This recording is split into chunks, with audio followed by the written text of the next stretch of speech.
এখনই অবসর নয়, নেইমারকে বিশ্বকাপ খেলতে হবে 2030 সালে। নেইমারকে নিয়ে এবার অবাক করা মন্তব্য করলেন ব্রাজিলের সাবেক সুপারস্টার রোনালদো নাজারিও।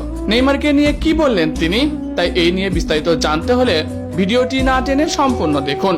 2030 সালের বিশ্বকাপ এখনো আসতে অনেক দেরি। বর্তমানে 2026 সালের বিশ্বকাপ চলমান রয়েছে, তবে নেইমারকে নিয়ে এখনই আলোচনা শুরু হয়ে গেছে। আর নেইমারকে নিয়ে আলোচনা শুরু হবেই বা না কেন? 2026 সালে বিশ্বকাপে নেইমার তো নিজের মতন করে খেলার টাইমিংই পাননি। ব্রাজিল দলে থাকলেও নেইমারকে সঠিক ব্যবহার করেননি কার্লো আনচেলত্তি। কখনো 10 মিনিট, কখনো 15 মিনিট এই রকম খেলার টাইমিং পেয়েছে নেইমার জুনিয়র। আর এতে করেই নেইমারকে নিয়ে এক অশান্ত হয়েছে ব্রাজিল ভক্তরা। কেউ বলছে নেইমারকে প্রথমে নামালে নরওয়ের বিপক্ষে নেইমার 2টো গোল করতে পারত। কেউ আবার বলছে নেইমারকে শুরু থেকে নামালে নেইমার একাই নরওয়েকে হারিয়ে দিত। তবে সেসব এখন অতীত। নেইমার নরওয়ের বিপক্ষে হেরে অবসর ঘোষণা করেন, অর্থাৎ ব্রাজিলের হয়ে আন্তর্জাতিক ফুটবলে আর দেখা যাবে না নেইমার জুনিয়রকে। এমনটাই সিদ্ধান্ত নিয়েছে ব্রাজিলের এই কিংবদন্তি ফুটবলার। তবে নেইমারকে নিয়ে ইতিমধ্যে আলোচনা এখন তুঙ্গে। ব্রাজিলের প্রেসিডেন্ট থেকে শুরু করে সাবেক খেলোয়াড় সবাই নেইমারকে নিয়ে বেশ উৎকণ্ঠা। তারা কেউই চায় না নেইমার জুনিয়র এত আগে ফুটবল থেকে বিদায় নিক।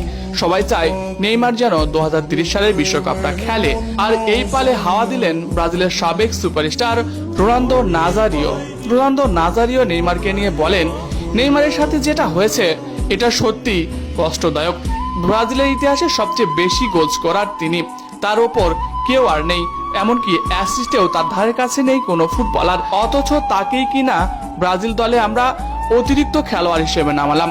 নেইমারকে কোনোদিনও দেখলাম না শুরুর একাদশে নামাতে। অন্তত নেইমারকে ট্রাই করে দেখা যেত নেইমার কেমন পারফর্ম করে, কিন্তু সেটা করলো না আনচেলত্তি।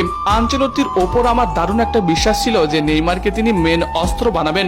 অথচ নেইমারকে বাদ না দিয়ে দলে নিয়ে গেলেন শুধুমাত্র সমালোচনা বন্ধ করার জন্য।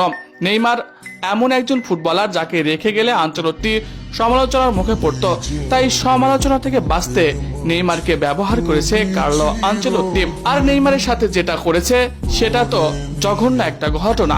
নেইমার নিজে থেকে অপমানিত বোধ করেছে, আর অপমানিত বোধ করার ফলেই তিনি বিশ্বকাপ থেকে বিদায় নিয়েছে। যেহেতু আনচেলত্তি 2030 সালের বিশ্বকাপ পর্যন্ত দায়িত্বে রয়েছে, তাই বুঝে শুনেই নেইমার এমন সিদ্ধান্ত নিয়েছে। কিন্তু আমরা চাই না এমন একটা খেলোয়াড়ের খালি হাতে বিদায় হোক। আমরা চাই এই নেইমার যেন 30 সাল পর্যন্ত বিশ্বকাপ খেলে। দরকার হলে কোচকে ছাঁটাই করুন, তারপরেও আমাদের নেইমারকে লাগবে। নেইমারকে ছাড়া ব্রাজিল কল্পনা করা কঠিন।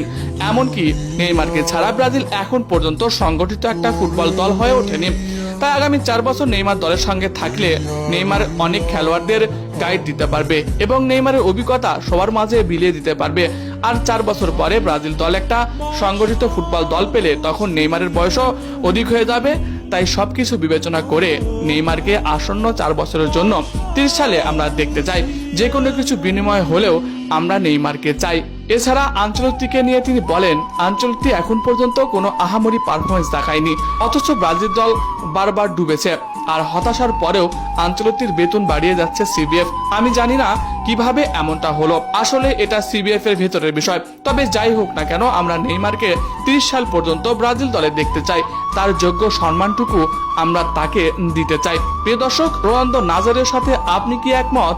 নেইমারকে ব্রাজিল দলে কে কে দেখতে চান? অবশ্যই সাবস্ক্রাইব করে কমেন্ট করুন। এছাড়া খেলাধুলার সকল আপডেট সবার আগে পেতে হলে আমাদের চ্যানেলটি সাবস্ক্রাইব করতে ভুলবেন না। ধন্যবাদ সবাইকে।